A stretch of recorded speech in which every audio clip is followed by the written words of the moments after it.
विद्यार्थियों, आइए हम सब कबीर दास के द्वारा रचित कबीर की साखियाँ का भावार्थ पढ़ते हैं। सीबीएसई बोर्ड के द्वारा 9वीं कक्षा में निर्धारित कबीर की पहली साखी। मान सरोवर सुभर जल, हंसा केली कराही, मुक्ता फल मुक्ता चुगे, अब उड़ियनत न जाही। अर्थात उक्त पंक्तियाँ कबीर की साखियाँ से उद्धृत हैं। कबीर इन पंक्तियों के माध्यम से ये कहना चाहते हैं कि मान सरोवर सुभर जल। मान सरोवर शब्द का दो अर्थ है, एक मान सरोवर तालाब और दूसरा पवित्र मन। तो जिस प्रकार हंस रूपी जीव मान सरोवर के भरे हुए जल में क्रीड़ा करते हुए मोती को चूमते हैं तथा उसे छोड़कर कहीं जाना पसंद नहीं करते हैं, ठीक उसी प्रकार मनुष्य भी जीवन के माया जाल अर्थात धोखे के जाल में ऐसा फंस गया है कि उसमें सत्य को पहचानने की शक्ति नहीं रही है। प्रेमी ढूंढत मैं फिरूं, प्रेमी मिले न कोई, प्रेमी को प्रेमी मिले, सब विषयमृत होय। अर्थात कबीर कहते हैं कि प्रेमी रूपी ईश्वर को ढूंढना इस संसार में बहुत कठिन है। कभी ईश्वर को हर जगह तलाशते हैं परंतु सफलता हाथ नहीं लगी। कवि का मानना है कि जब प्रेमी रूपी ईश्वर हमें मिल जाएगा तब कष्ट रूपी सारा विष सुख रूपी अमृत में बदल जाएगा। हस्ती चढ़िए ज्ञान को, सहद दुलीचा डार, स्वान रूप संसार है, भूखन दे झक मार।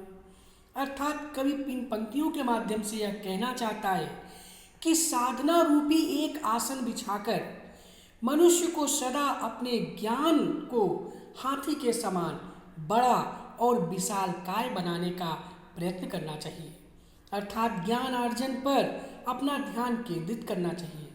कभी संसार की तुलना कुत्तों से करते हुए कहते हैं कि ये तुम पर भौंकते ही रहेंगे अर्थात तुम्हारी निंदा करते ही रहेंगे, अतः इन पर ध्यान देना मूर्खता है, वे एक दिन स्वयं ही चुप हो जाएंगे।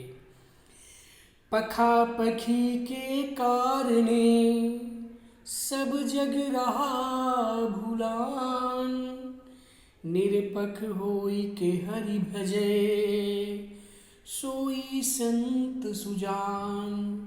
कबीर जी कहना चाहते हैं कि सही में मानो सच्चा मनुष्य या संत वही है जो बिना किसी भेदभाव के अर्थात निरपेक्ष रूप से ईश्वर की भक्ति भजन में लीन है, वरना लोग ईश्वर को भुलाकर पक्ष विपक्ष की भूमिका निभाते हुए आपस में लड़ रहे हैं। ईर्ष्या की भावना चरमोत्कर्ष पर पहुंच गई है। हिंदू मुआ राम कही, मुसलमान खुदाए, कहे कबीर सुजीवता, दूह के निकट न जाए। इन पंक्तियों के माध्यम से कबीर यह कहना चाहते हैं कि हिंदू मुआ राम कही, हिंदू राम नाम का जाप करते हैं, मुसलमान खुदाए और मुसलमान खुदा का नाम लेते हैं, अर्थात ये दोनों एक दूसरे से भेदभाव रखते हैं। कहे कबीर सो जीवता, दूह के निकट न जाए। कवि के अनुसार वास्तव में जीवित वही व्यक्ति है जो इन दोनों तरह के व्यक्तियों से खुद को पृथक रखता है। काबा फिर काशी भया, राम ही भया रही, मोट चून मैदा भया, बैठ कबीरा जी। उक्त पंक्तियां कवि कबीर की साखियों से उद्धृत है। कबीर इन पंक्तियों के माध्यम से कहते हैं कि तुम चाहे काबा जाओ या फिर काशी जाओ, तुम राम की उपासना करो या रहीम की, ईश्वर तो एक ही है।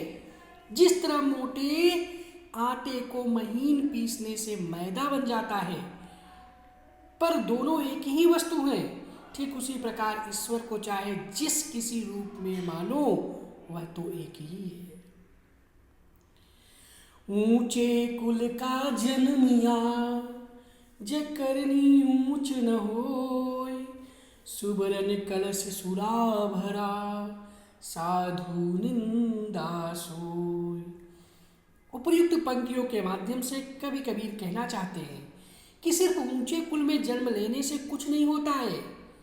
मनुष्य अपने कुल से नहीं बल्कि अपने कर्मों की वजह से जाना जाता है।